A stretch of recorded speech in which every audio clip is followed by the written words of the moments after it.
with Claude. All right, sweet. Okay, cool.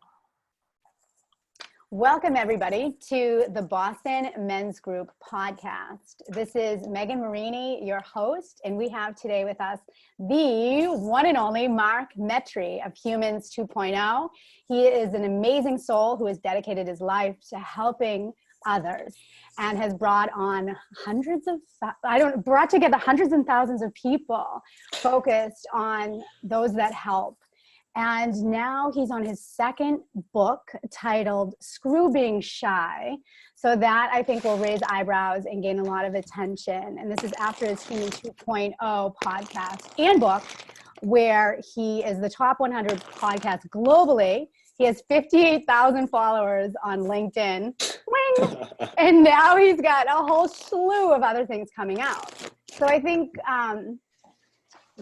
so to introduce you, I think the important thing that the men in Boston Men's Group would love to learn from you today, and then I'll let you jump in because I know you have a ton of great stories to share, and I just am so excited.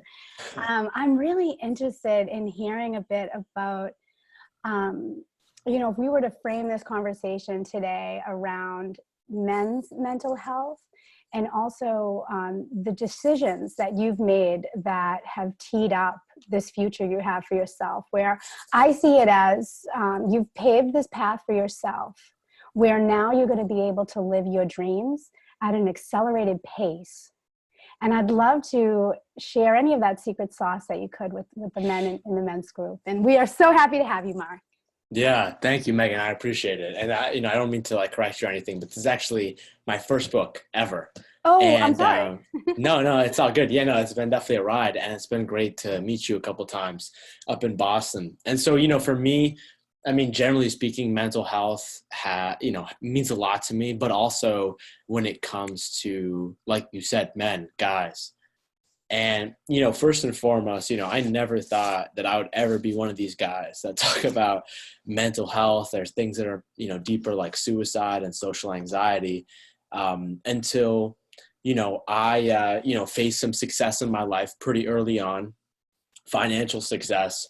I had, sort of the right people around me, but yet I was really confused in life. And so for me, if I've learned anything, it's that, whether you're an entrepreneur or a parent or a teacher or an event organizer, whoever you are really, or a guy, if I've learned anything, it's that your growth is correlated. And by growth, I mean like your personal development, as well as your business, as well as your family, whatever is important to you. Your growth in every single area is so heavily correlated to your own status of mental health, what you sort of are at. And I know for me, I sort of became aware of this in 2016, and I only probably got serious about it 2017, 2018. And from then on out, I've really just seen in all these decisions that I've been making that have made me successful, in all those, there is always a finer thread of the more I work on my kind of mental health and who I am, the more I see success and growth in all other areas in my life. And so that's just kind of me. Yeah, that's so lovely. It's really great. I'm with you on that. I believe it's like a philosophical foundation. You have to be whole, well, and then you can shine for the world. So I'm curious too, I noticed in your bio that you do some consulting with organizations that are sort of what I call people first organizations, where it's values aligned, how do we support one another? I'd love to hear a little bit about what, I guess because for me, I think of myself, I'm a little more, I believe I'm senior to you. And I think of gentlemen and guys that have formidable careers, that have experienced success like you're talking about, which I think has pros and cons to it, right? If you have a lot of touchdowns and you've got all these awards, you keep winning, it can be hard to sort of have that mirror to look back in and say, well, where do I need to grow? Because everyone's in agreement that I'm awesome, right? So how do we as leaders, or how men, I don't know if I'm a we there, but how do men as leaders start to reflect back in and perhaps maybe didn't have those sort of spiritual awakening moments that you've had. How do you access that type of stuff, or what would you tell leaders in an organization? Yeah, that's a great question. So, to sort of focus more a little bit on like the men's side, I find it super interesting that when I look at my podcast statistics, primarily women listen to my show. I have countless friends who are also pretty big podcast hosts in the general realm of self-development, self-improvement, leadership. Almost all of their predominant listeners are women. And I remember I was sitting down at this group with a ton of other successful people. We were kind of talking about this. We were like, wait, why are there more women in self-development? And, although maybe not 100% confirmed, we generally think that guys and men, myself and everyone at that group included, we have been taught to not ask for help. We have been taught to be like a strong solo warrior that can just like do everything and take care of everyone. But when in reality, that's just a massive ego. And so what I say is this. So, previously, for people that don't know my story, I really, really experienced pretty severe social anxiety, very, very, very bad communicator.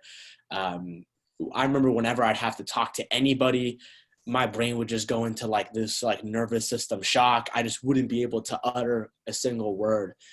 And, kind of like what you were hinting towards of having like a spiritual experience. When I was 18, I kind of like fell down the rock bottom rabbit hole.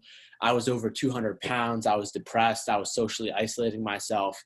Eventually, there was a point where I was suicidal, and I sort of did have a sort of a spiritual awakening. And part of that awakening was me realizing that I don't know everything about life, because despite me having like a super low self-esteem, despite me having low self-confidence, I had a massive ego. And that ego was a mask. That ego was an outfit, a suit of armor that I was trying to wear to protect myself against the world. And so for me, that was social anxiety. But everyone has, especially guys and just everyone, they have their own version of that ego, of their own mask, of their own armor. For some guys, it might be like getting super physically strong so that like nothing in the world can hurt them, when in reality, they haven't actually dealt with what's inside. It could be, getting a ton of outwardly financial success and trying to almost compensate with that. And so everyone has that. And so I think step one is to become aware of your ego and to surrender to it, and to realize that you don't know everything about life and you don't have all the answers, and you need to step outside of yourself and grow and learn and realize that you're not right. And it's because of that fact that I realized that I had my own experience in that moment where, I began to realize my ego, and I began to at least maybe form a better relationship with it, not kill it, made me make those next decisions of, okay, I need to do this. I need to do that. I need to do this. And I think a lot of us, especially guys, we never get to that point because we're trying to manage such a fragile ego. We don't want other people to think less of us. We don't want that girl to stop talking to us because some other guy has bigger muscles. And so I think first and foremost is just realizing the fragility of our ego and realizing that it's not you. It's not your true self. And it's just a defense mechanism that we all put on a long time ago, maybe even before we were unconscious of the fact that we did it, maybe when we were kids and never really adapted to new modes of living. And so I think honestly, the biggest issue when it comes to leadership, people working on themselves, especially with guys, is of course sort of societal conditioning, but we have such massive egos. And I think once you can begin to step outside of yourself, realize that you're wrong, realize that you need to learn, realize that you don't have all the answers and you just need to learn from other people and your own mistakes, is the moment you kind of begin to shed that mask of the ego. And then also while realizing that this problem never really goes away. It always just adapts, it changes, it fixes. Like now, last year, I was experiencing a decent amount of success in my life. where you just have like all the people surrounding you telling you that you're awesome and you're great and all this stuff. And, I kind of saw my ego, my mind begin to kind of fall down that similar path. And you just need to realize it, become conscious. And there's 1,000 ways to do that. And just constantly understand that it's a constant, delicate dance in everything in life. So that's what I'd say, if that makes sense. Yeah, totally. So I think of it as like, so I'm working on this leadership training for the men's group. And I think of it as sort of deconstructing how we've designed our beliefs and behaviors, which is typically around fear. And it's totally like the ego is like, be like this and be afraid here and watch out for everything. And then re-architecting a new framework that speaks to really what your work is to do on the planet, who you are when you're not afraid, right? When you're able to give and be grateful. And I'm curious, like how you approach this in the book, as far as like a system or a structure that you'll help people sort of rebuild that piece. If that's part of it. I don't know if the ego is really part of the book. Yeah, for sure. So sort of like part one of my book is just kind of telling people that, so again, this book is specifically for people who are, super, super shy, people who, it's okay to be quiet. It's okay to be introverted. That's something that's totally different. An introvert is someone who predominantly spends most of their time in their own thoughts, in their own sort of internal world, whereas an extrovert does the opposite, and then therefore they gain energy from internal world or external world. But if you are, and I think it's totally normal to have a healthy level of being shy. Maybe if you go to an event for the first time, you might be shy for like the first couple minutes. I think that's totally normal. But when you see yourself repeatedly be in situations where you are nervous to communicate to other people and to sort of express the real you, that is what I would define as being shy or having social anxiety. And so the way I sort of bring people through the book is step one is just by realizing that social anxiety is not actually the problem.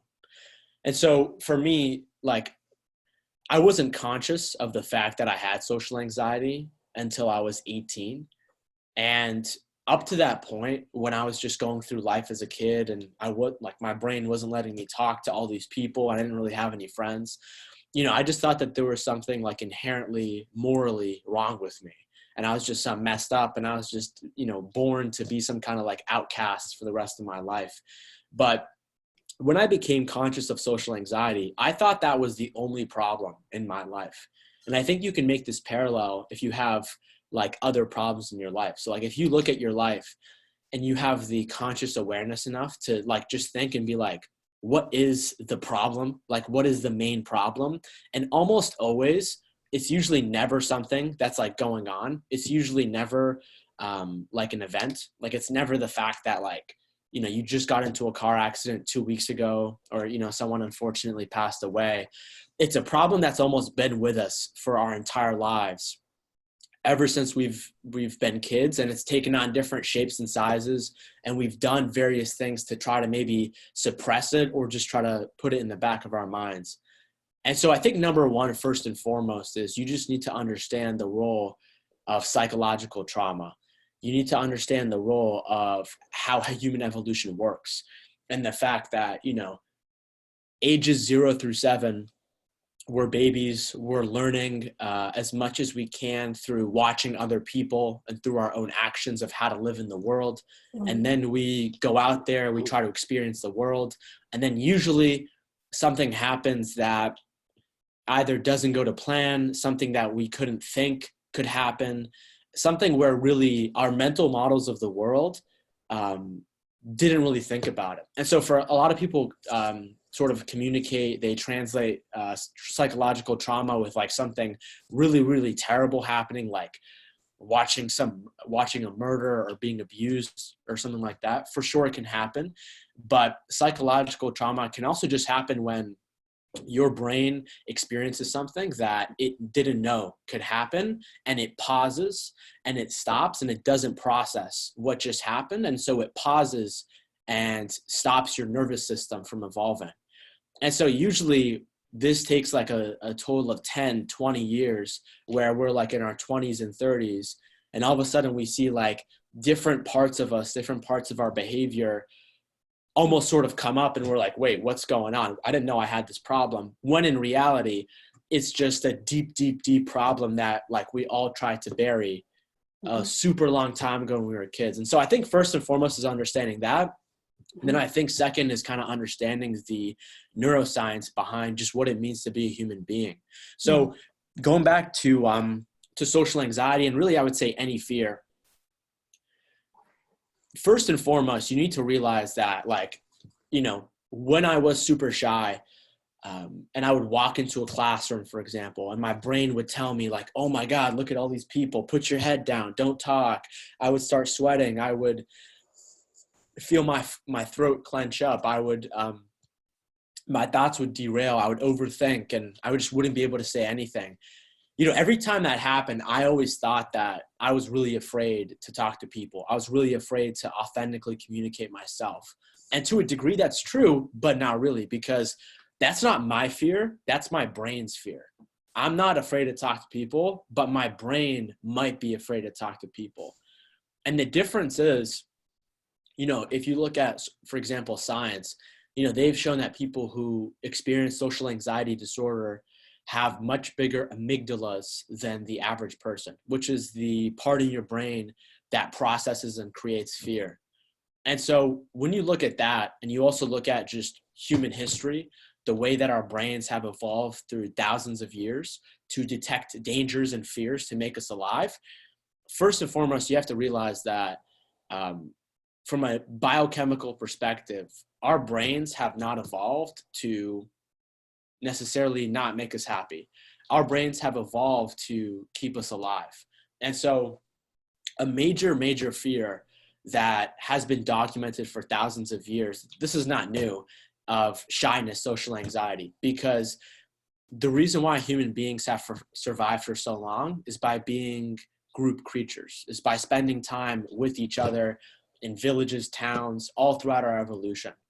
And if you were by yourself, you were in the forest, you were somewhere, you were more than likely gonna die in the woods. Either lack of food, an animal would eat you, another tribe would like try to kill you or something. The world was crazy back then.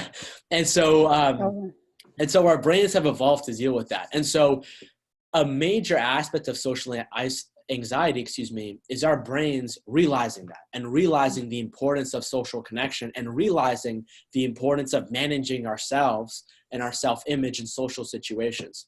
Because if you are, you know, if you are at a tribe meeting or something, you guys are all sitting around the campfire 1,000 years ago, and the leader of your group is trying to discuss like what best to do. And then you're sitting there and you're thinking like, wait, that's not the best idea. Let me try to give him clear, honest feedback. You know, this is a time 1,000 years ago before a lot of, you know, human rules and norms. And, you know, a big punishment that a lot of people, a lot of communities and societies had for disagreeing with leaders was social isolation, it was social ostracization. It was kicking people out of the group and letting them be that by themselves. And so you look at this, for thousands of years, our brain, through our ancestors, through the people who have come before us, have previously experienced these fears again and again and again and again and again. And so next time you're in a modern context of you're at a team, at your organization at work, or you're a student in a classroom, part of our brain is still accessing that primitive fear. And so if you can understand that, I think number 3 is, now that you've sort of like understood what fear is, because I think a lot of us have like these sort of biased views of fear that aren't even justifiable. You know, I used to think that fear was something that was inherently negative. I used to say like, you either make a decision out of love or fear. And, you know, to some degree that is true, but now I understand that fear is actually a product of love. The reason why I'm afraid to talk to somebody is because I'm such a human person. I'm such a people to people person. I really care about people genuinely with their hearts, that it can be that excessive love that can create that situation where fear can exist. And so I think first and foremost is kind of understanding the breakdown of that. And then I think number 3 is really changing the way that you can change the way in which your body responds to fear biochemically. And so, for example, there are studies in my book that show if you are giving your body and brain the right kinds of dietary nutrients, the right kinds of resources that can enable your body to grow and not be inflamed by, let's say, like processed foods and maybe and drugs, then your brain can handle fear much, much better. You give it a much more stable foundation to begin to go into like later chapters that talk about exposure therapy, of like systematically introducing these fears into your life. It's much, much easier for someone to kind of understand the big picture of fear and what social anxiety is, and then give them a biochemical foundation to make it a little bit easier for them to begin to talk to people or whatever their fear is and begin to tackle that. So that's just kind of the way that I think about it in my brain. So cool. Mix and match some things. What do you think? I love it. So it's so good. So I just started doing biofeedback, which is so cool because you can literally, you test your brain to shift brain frequency. So if you are more amygdala, and even like some of the stuff you're talking about makes me think of like the amygdala hijacking, where like, so I've experienced trauma in my life, and just really creating sort of behavioral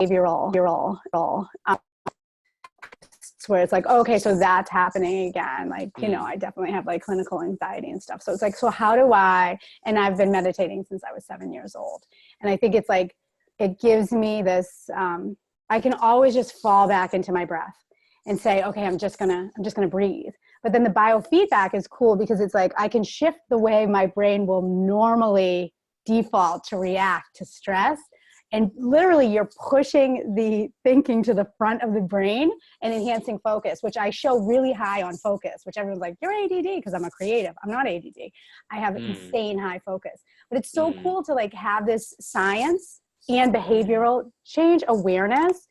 And I guess that would be, and I know you probably have a million tools and it sounds science is really exciting in the book, but is there any, like, what's like a takeaway you'd say, like, hey guys, like start doing this on a daily basis? Is there anything like that?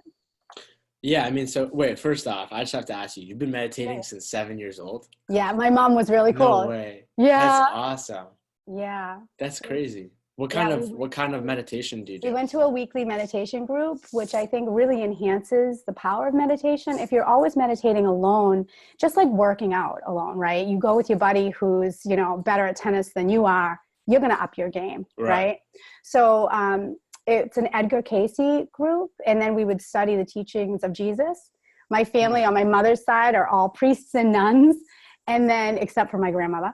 And then on my father's side, very Catholic, and my dad was a self-proclaimed atheist and Buddhist. So I grew up in this really like progressive religious environment with like lots of praying and conversations about this stuff. And then I just loved meditation. And then I got into yoga very, very early too. It's so awesome. Yeah, for real. I know. And like, here's the thing. I mean, I'm in this world so much that there's like you said, you're in it too. Like there's 10,000 different things that someone can do.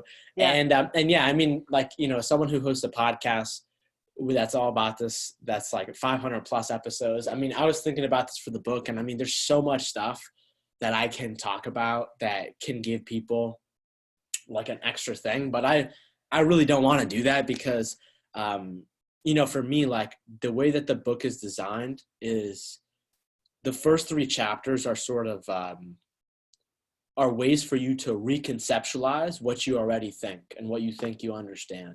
And I think like that's a first and foremost, because like, you can read all this, you could read all the self-help and development books that are about like, just be consistent and have motivation and all these things. And it's just like, I think it's much, much easier said than done. And everyone's different. There's no such thing as a sort of a universal prescription.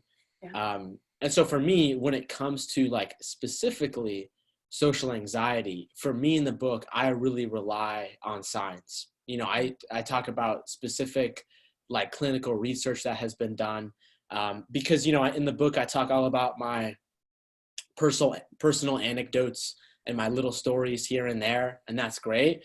But the truth is that, everyone's different, and the same thing will happen in the study too.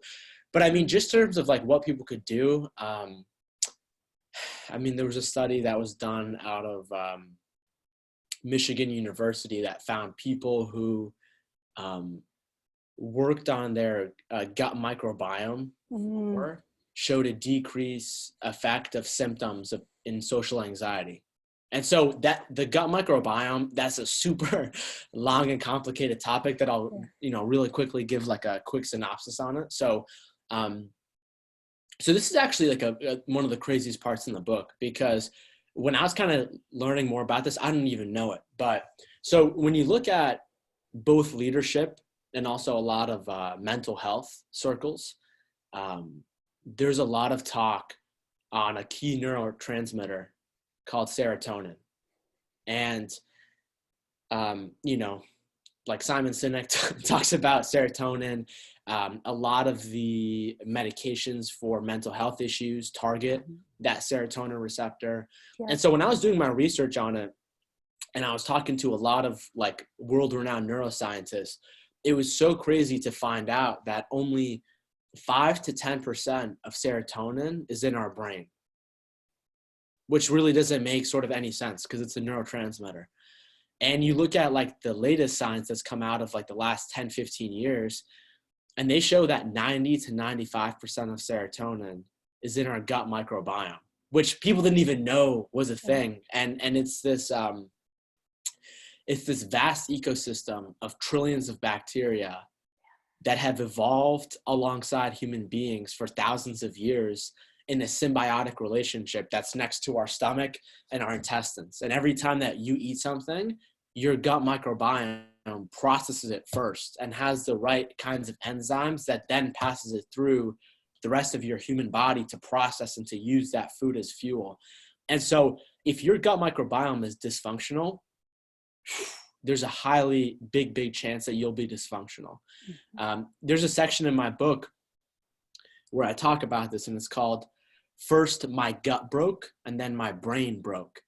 And when I was 18 and I was kind of telling you on how I kind of fell into my rock bottom, and I was suicidal for the first time ever in my life, wanting to have someone else kill me, the moments preceding up to those events were me, abusing my biochemistry to a large degree. There's this thing called the freshman 15 that's referred to as when you go to college, you gain 15 pounds. Yeah, I gained the freshman 70. I gained over like 70 pounds in a short amount of time.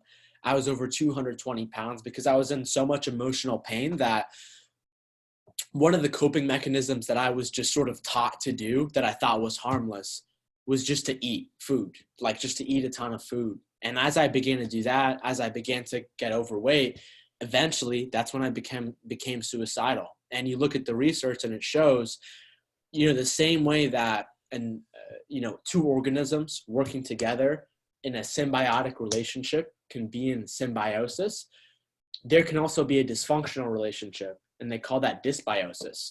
And they've correlated studies that show when a gut microbiome is in dysbiosis to countless of mental health issues aside from social anxiety, alongside also many other chronic illnesses that we won't get into.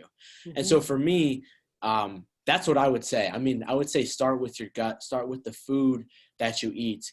But then probably the biggest like throwback, or probably the biggest curveball, is there is no such thing as a universal healthy diet. So for example, I'm sure people have heard of like kombucha, which is like this tea that's fermented, and it's known as like a health food for sure. I mean, I bet for a lot of people it is.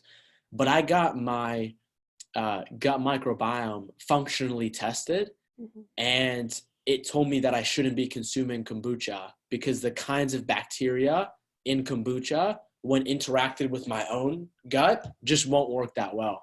And so that's what I tell people. Start with your gut microbiome, because, there's a direct nerve called the vagus nerve that goes and communicates from your gut microbiome to your brain, and from your brain to your gut microbiome. So that's what I would say. Okay, I love it. So dope. I love it. Yeah. I too should not have kombucha. And when I was in college, I drank kombucha every day and I was 15 pounds overweight. So I've struggled with this stuff. It's really fascinating. And the closer you can get to your own, what's happening in your body is always the way to go. For sure. And like, Blood test, no doubt. analysis, all of it. For sure. And like for me in college, I was drinking like 4 cans of Red Bull a day. I'm pretty sure that's what messed me up mentally. But But yeah, and I think the point that you mentioned is there's just no such thing as a universal healthy diet. But I think despite that, there are definitely some like fundamentals that we can conclude that I think work for every single person. Yeah.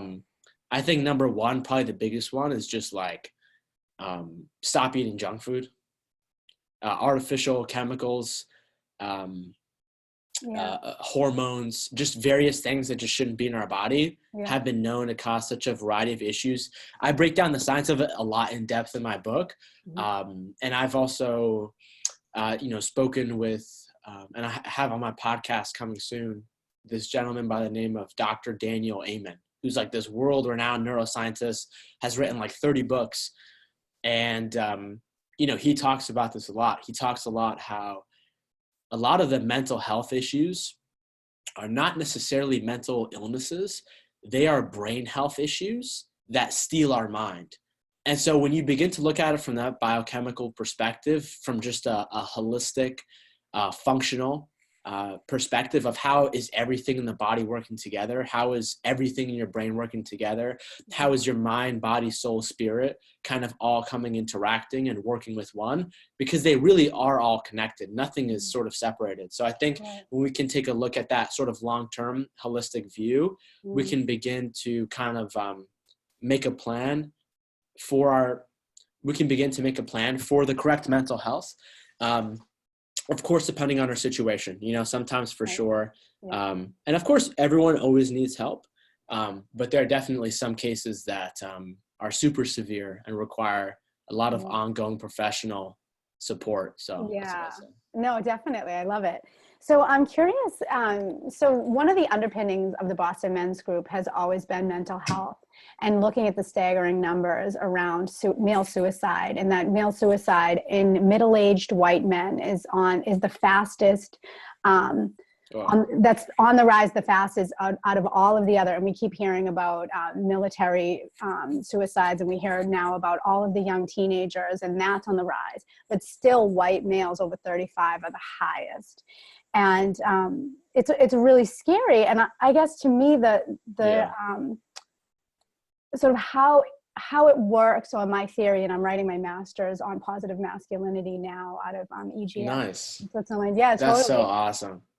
Yeah, but to me, the whole argument is that we're sort of locked out of, or men are locked out of the sort of emotional inner landscape, and building that self-awareness to say, this is how I feel. Even to say, like, back to what you were saying, to ask for help, like, hey, I actually don't feel good, and my mental health is on the decline, and I'm cool enough with myself to ask for help and to go get help, right? But then I see the way that the men's group is really providing help for people is with high performers. So to me, it's a little more nuanced. It's like you have this sort of enculturated, I think that's a word, like culturally how men have agreed to behave, where there are places where it's not positive masculinity. And I experience it all the time. It's really interesting. You're like, oh no, everybody's great now. I'm like, no, they're not. And there's some way where it's like, if you're expressing yourself in ways that are toxic, you're toxic inside, like the science is off, like you're saying.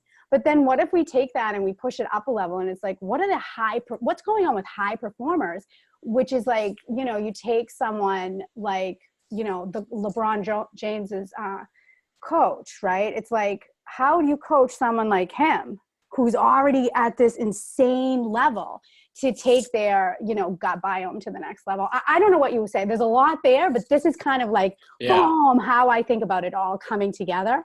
Yeah, I love that. And I'd definitely love to read your positive masculinity thesis when it's done. That sounds awesome. Thanks, Mark. So this is what I would say. So suicide is the second leading cause of people in America ages 13 to 35. And I believe the first leading cause of death is like car accidents or some sort of injury related kind of thing to that. That's accidental.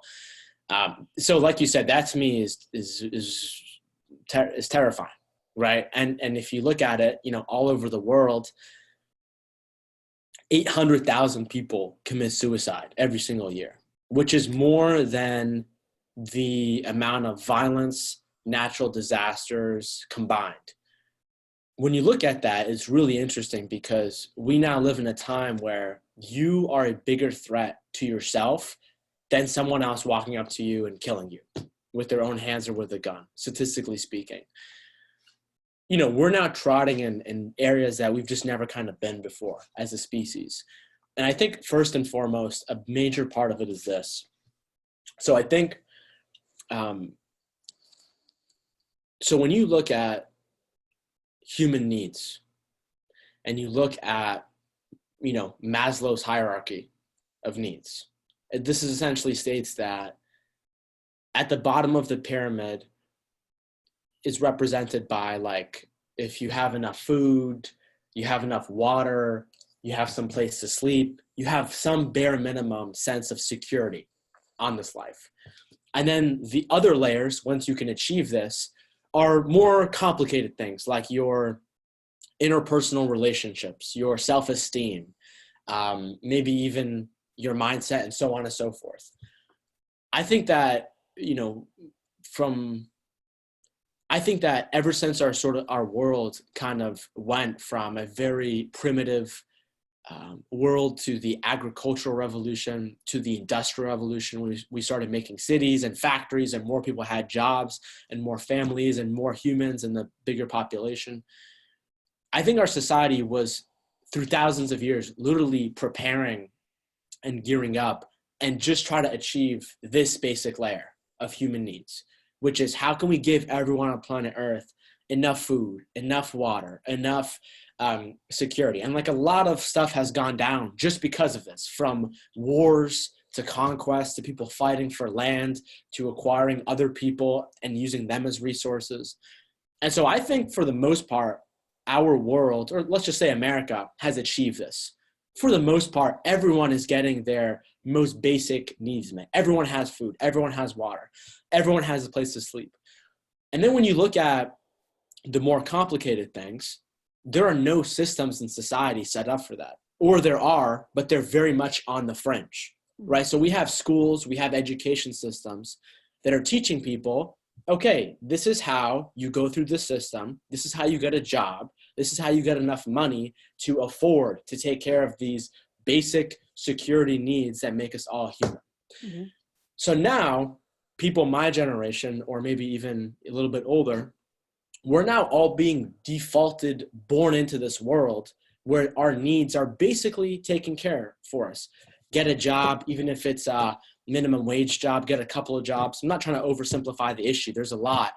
But when we live in a society where we don't have systems, we don't have processes dealt to take care of the more complicated things, like going through school, I never learned once how to be in a relationship. I never learned once how to deal with my emotions. I never learned once how to communicate with myself.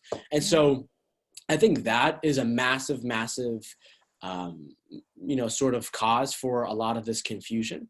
Yeah. I think the second part about it is, I think there's a real lack of leadership when it comes to, forgive me if I say this, but people from your generation or from your age kind of looking and seeing what's been happening over the last several decades. There's a lot of I talk to them all day that are leaders, that are trying to find new ideas, that are trying to find new solutions. There's plenty of them out there.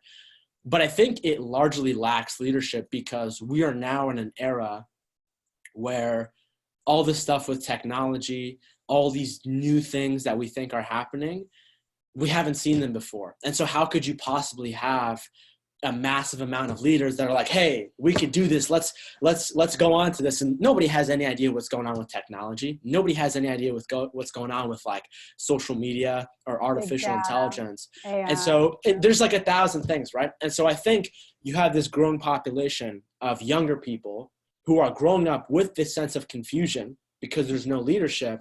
And then now there are an infinite amount of paths for them to follow. An infinite amount of paths because of the internet. And so now there is a real lack of physical guidance in the people around them, schools, families, whatever. And then there is a real confusion because there's never been more options, more choices to go down because of the internet more than ever. I mean, it's why I host my podcast. It's probably why you host your show too. And so when you kind of look at these factors and you also look at like the role in which not exclusively like religions, but many other traditions and cultures had, where almost like there were like these rites of passages where there was like, you know, for Jews, it's like a bachelor's party. When you turn this age, you do this. When you do that, you do this. It's when you learn some sort of a pivotal lesson with like your dad and your family. And so I think that's a major, major part of it too. And then I think probably is like, it's never been a more confusing time to be a human being, right? Back then, you were born and you hung out with whoever happened to live in your town. You went to whatever church or religion that your parents went to. You did what your dad did. Exactly. You just like get handed down. Yeah, definitely. That's exactly it. And so I think it's that lack of handing down. Well, also it's like we have infinite amount of resources, options, and choices. Mm-hmm. And then I think the last one is this fundamental contradiction almost between the natural primitive way that our brains have evolved through thousands of years alongside the modern day comfort that technology and convenience and accessibility has created, even though these things are awesome. So like, for example, the fact that I can now sit down in front of this computer screen, which is a ton of pixels moving around, emitting different colored lights. I can sit down here and literally be more productive than 50 years ago, 100 people trying to do something a year ago by one person on a computer today.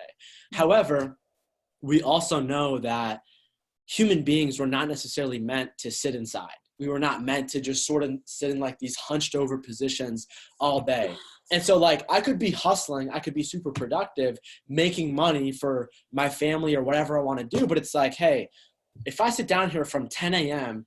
until 6 p.m. and not move, that is not a good recipe for success. I might get anxious because of that. My brain might be like, dude, why are you sitting down for so long? You need to get up and move and get those endorphins firing. And so I think that like sort of those three meta issues, I think those are all, and I think on top of that, like, again, food. I think food is a massive, massive, massive issue that is so heavily connected, especially in terms of mental health.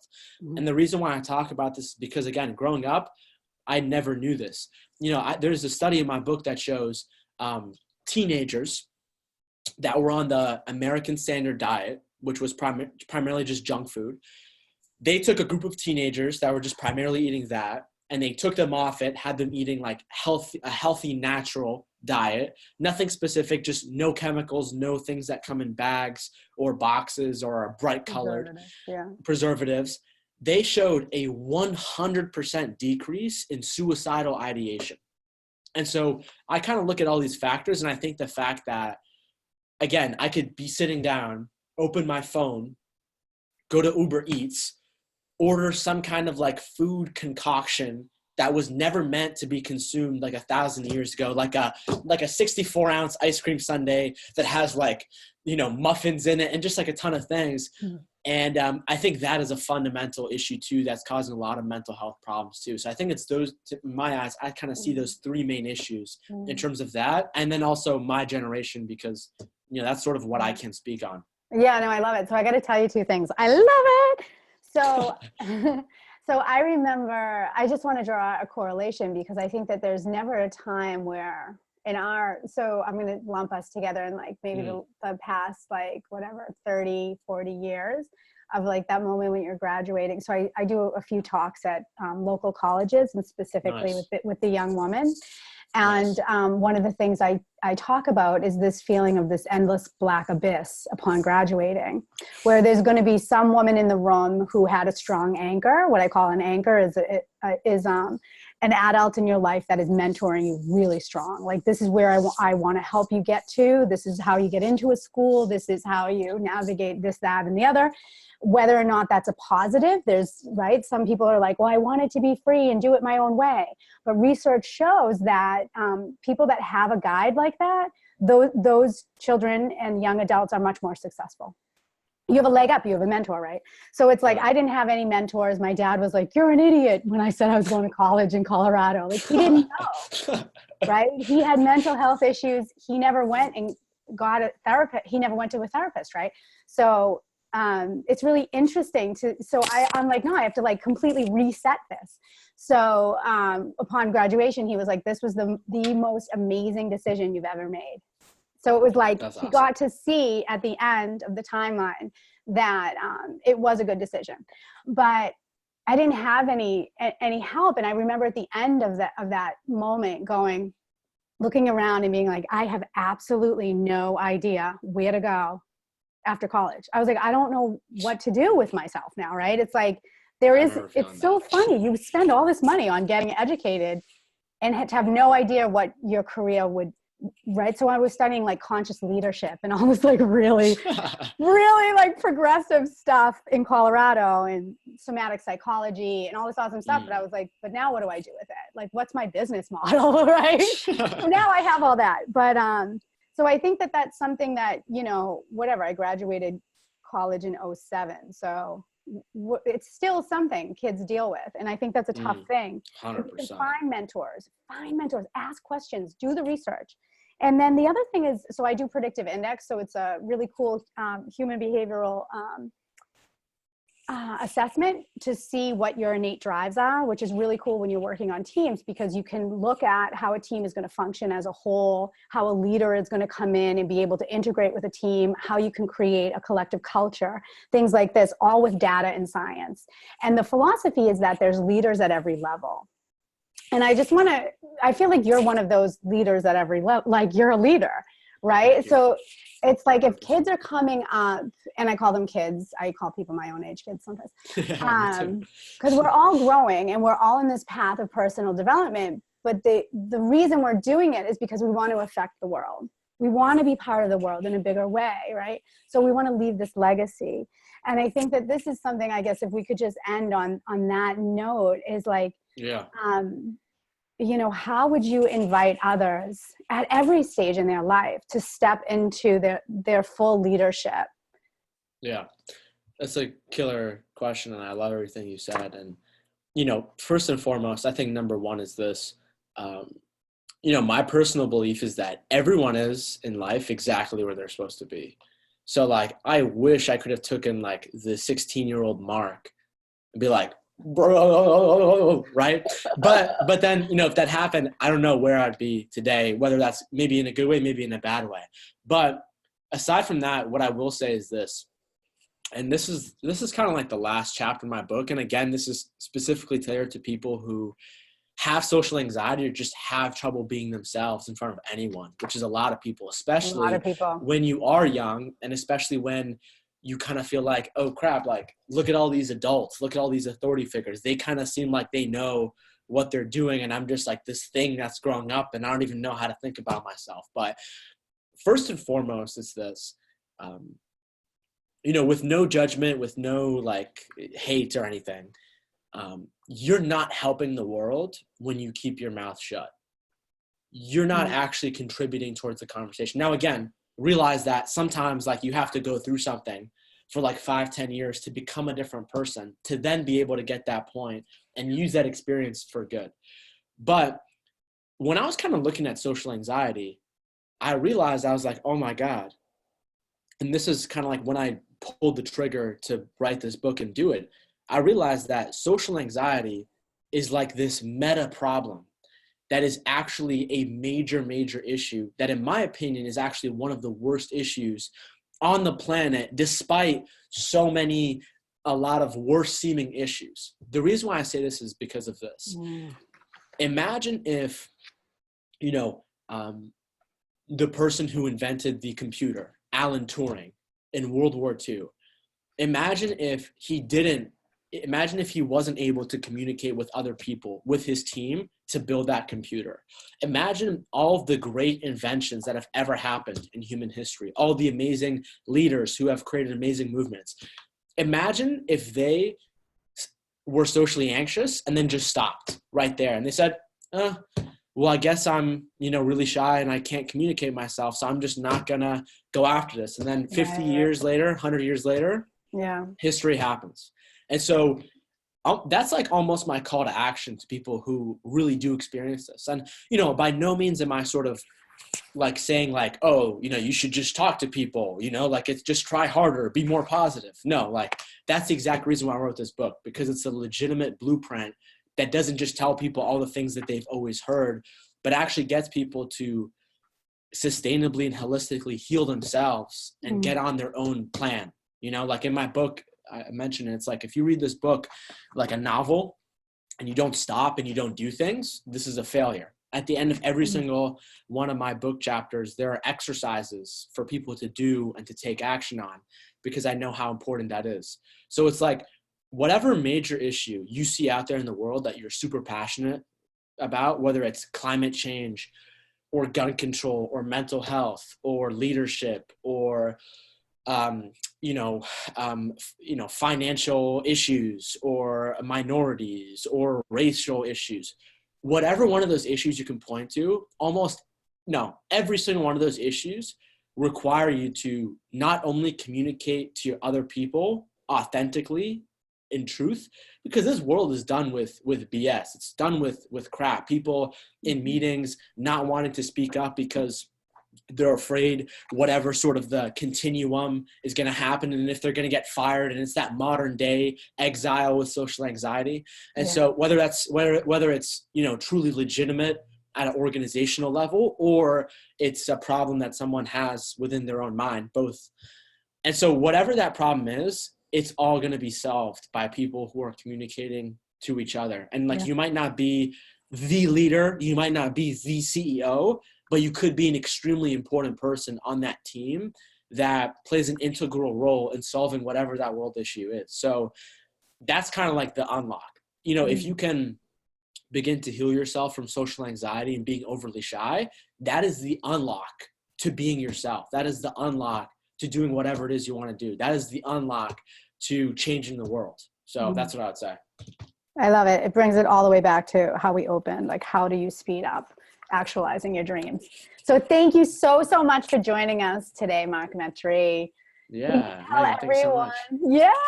Please tell everyone how to get a hold of you. The book is coming out pretty soon. I'm sure it's just going to be on Amazon. Like, give us the download there. Yeah. So for everything, you can just go to my website, markmetry.com, which is my first and last name, MarkMetry.com. There you'll see book, podcasts, contact information, social media, all that stuff. Get in touch with me.